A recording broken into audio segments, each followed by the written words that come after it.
ಶರಣಾಗುತ್ತಿದ್ದಾರೆಯೇ ಹೊರತು ಹೋರಾಟವನ್ನು ನಿಲ್ಲಿಸಲ್ಲ. ಮುಖ್ಯವಾಹಿನಿಗೆ ಬಂದು ಹೋರಾಟವನ್ನು ಮಾಡಲಿಕ್ಕೆ ನಿರ್ಧಾರವನ್ನು ಮಾಡಿದ್ದಾರೆ. ಸರ್ಕಾರದ ಬೇಡಿಕೆ ಈಡೇರಿಸ್ತೇವೆ ಅಂತೇಳಿ ಭರವಸೆಯನ್ನು ಕೊಟ್ಟಿದೆ. ಹಾಗಾಗಿ 6 ಮಂದಿ ನಕ್ಸಲರು ಕೂಡ ಶರಣಾಗ್ತಾ ಇದ್ದಾರೆ.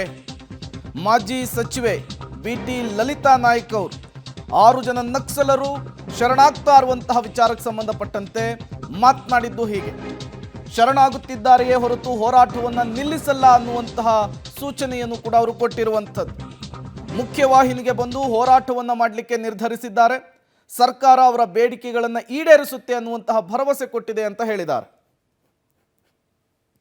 ಶೋಷಣೆ ಹಾಗೂ ಸರ್ಕಾರದ ಜನವಿರೋಧಿ ನೀತಿಗಳಿಂದಾಗಿ ಕಳೆದ 2.5 ದಶಕಗಳ ಹಿಂದೆ ರಾಜ್ಯ ಸರ್ಕಾರದ ವಿರುದ್ಧ ಹೋರಾಟ ಮಾಡ್ತಾ ಇರ್ತಕ್ಕಂತಹ 6 ಜನ ನಕ್ಸಲರು ಇಂದು ಶರಣಾಗ್ತಿದ್ರೆ. ಈ ಶರಣಾಗ್ತಕ್ಕಂತಹ ಕೆಲವೇ ಕ್ಷಣಗಳಲ್ಲಿ ಇಲ್ಲಿಗೆ ಆಗಮಿಸ್ತಾ ಇದ್ದಾರೆ. ಈಗ ಚಿಕ್ಕಮಗಳೂರಿನ ಪ್ರವಾಸಿ ಮಂದಿರಕ್ಕೆ ಮಾಜಿ ಸಚಿವರಾದಂತಹ BT ಲಲಿತಾ ನಾಯ್ಕರವರು ಬಂದಿದ್ದಾರೆ. ಅವ್ರನ್ನ ಕೇಳೋಣ. ಮೇಡಮ್, 2.5 ದಶಕಗಳ ಹೋರಾಟ ಮಾಡಿದರೆ ಈಗ ಬಂದು ಏಕಾಏಕಿ ಸರ್ಕಾರದ ಮುಂದೆ ಶರಣಾಗ್ತಾರೆ. ಇದು ಅವರ ಬೇಡಿಕೆ ಈಡೇರುತ್ತೆ ಅಂತಲ್ಲ, ಅಥವಾ ವಿಕ್ರಮ್ ಗೌಡ ಅವರ ಎನ್ಕೌಂಟರ್ ಆದ ನಂತರ ಅವರು ಏನಾದರೂ ಹೆದರಿದ್ರ ಅಂತ?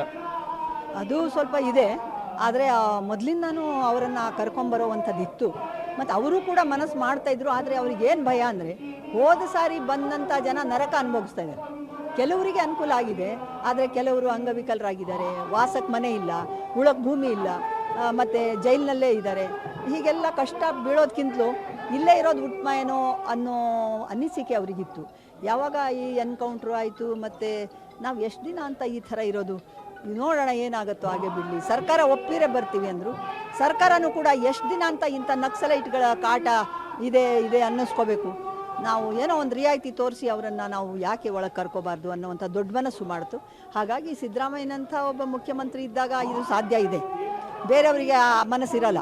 ಯಾಕೆಂದರೆ ಇವರನ್ನು ಕರೆಸ್ಕೋಬೇಕಾದ್ರೆ 2 ರೀತಿ ಇದಾರ ಸಮಾಜವಾದಿ ಗುಣ ಇರಬೇಕಾಗ್ತದೆ, ಮತ್ತು ಎಲ್ಲರೂ ಸರ್ವರಿಗೂ ಸಮಬಾಳು, ಸರ್ವರಿಗೂ ಸಮಪಾಲು ಅಂದಾಗ ಕೆಲವರೇ ಯಾಕೆ ಅಷ್ಟೊಂದು ಕಷ್ಟ ಬೀಳಬೇಕು? ಆತ್ಮಾಭಿಮಾನ ಕಳ್ಕೊಂಡು ನಾವು ಇರೋದು ಬೇಡ ಅಂತ ತಾನೇ ಅಲ್ಲಿ ಹೋಗಿರೋದು. ಅಂಥ ಆತ್ಮವಿಶ್ವಾಸ ಹುಟ್ಟಿಸಿ ಅವರಿಗೆ ಆತ್ಮಾಭಿಮಾನಕ್ಕೆ ಕೊರತೆ ಇಲ್ಲ, ನಿಮಗೆ ನೀವು ಬನ್ನಿ ಅಂತ ಒಂದು ಭರವಸೆ ಕೊಟ್ಟಿದೆ ಸರ್ಕಾರ. ಅವ್ರ ಬೇಡಿಕೆಗಳೊಂದು 5-6 ಬೇಡಿಕೆಗಳಿದ್ದಾವೆ, ಪ್ರಮುಖ ಬೇಡಿಕೆ. ಅವನ್ನು ಈಡೇರಿಸ್ತೀವಿ ಅಂದಿದ್ದಾರೆ. ಅದು ಒಳಗೆ ಮನಸ್ಸಿನಿಂದಲೇ ಅಂದಿರ್ತಾರೆ. ಸುಮ್ಮನೆ ಕಾಟಕ್ಕೆ ಈಗ ಸದ್ಯಕ್ಕೆ ಬಂದುಬಿಡಲಿ ಇವರು, ಆಮೇಲೆ ನೋಡೋಣ ಅನ್ನೋದಿಲ್ಲ. ಆ ಥರ ಇಲ್ಲ.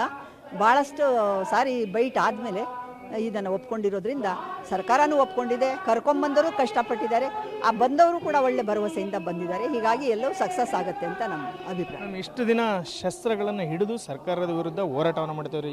ಇಂದಿನಿಂದ ಅವರು ಶಸ್ತ್ರ ತ್ಯಾಗ ಮಾಡಬೇಕಾಗುತ್ತೆ, ಮತ್ತೆ ಹೋರಾಟ ಮಾಡ್ತೀವಿ ಅಂತ ಮುಂದುವರೆದರೆ ಅದರಲ್ಲಿ ಅವ್ರಿಗೆ ಯಶಸ್ಸಾಗುತ್ತಾ? ಅವರು ಇಷ್ಟು ಹೋರಾಟದ ಫಲ ಏನಾದ್ರು ಸಿಗ್ಬೋದಾ? ಹೋರಾಟ ಮಾಡ್ತೀವಿ ಅಂದರೆ ಅವ್ರು ಅದೆಲ್ಲ ಹೇಳಿರೋದು, ಇದೇ ನಮ್ಮ ಶಕ್ತಿಯನ್ನು ಈ ಜನಗಳು, ನಾವೇನೀಗ ಕನ್ನಡದ ಹೋರಾಟ ಮಾಡ್ತೀವಿ, ರೈತ ಹೋರಾಟ, ಇಂಥ ಹೋರಾಟಗಳು ನಡೆದೇ ಇದೆ. ಅಂಥದ್ರಲ್ಲಿ ನಾವು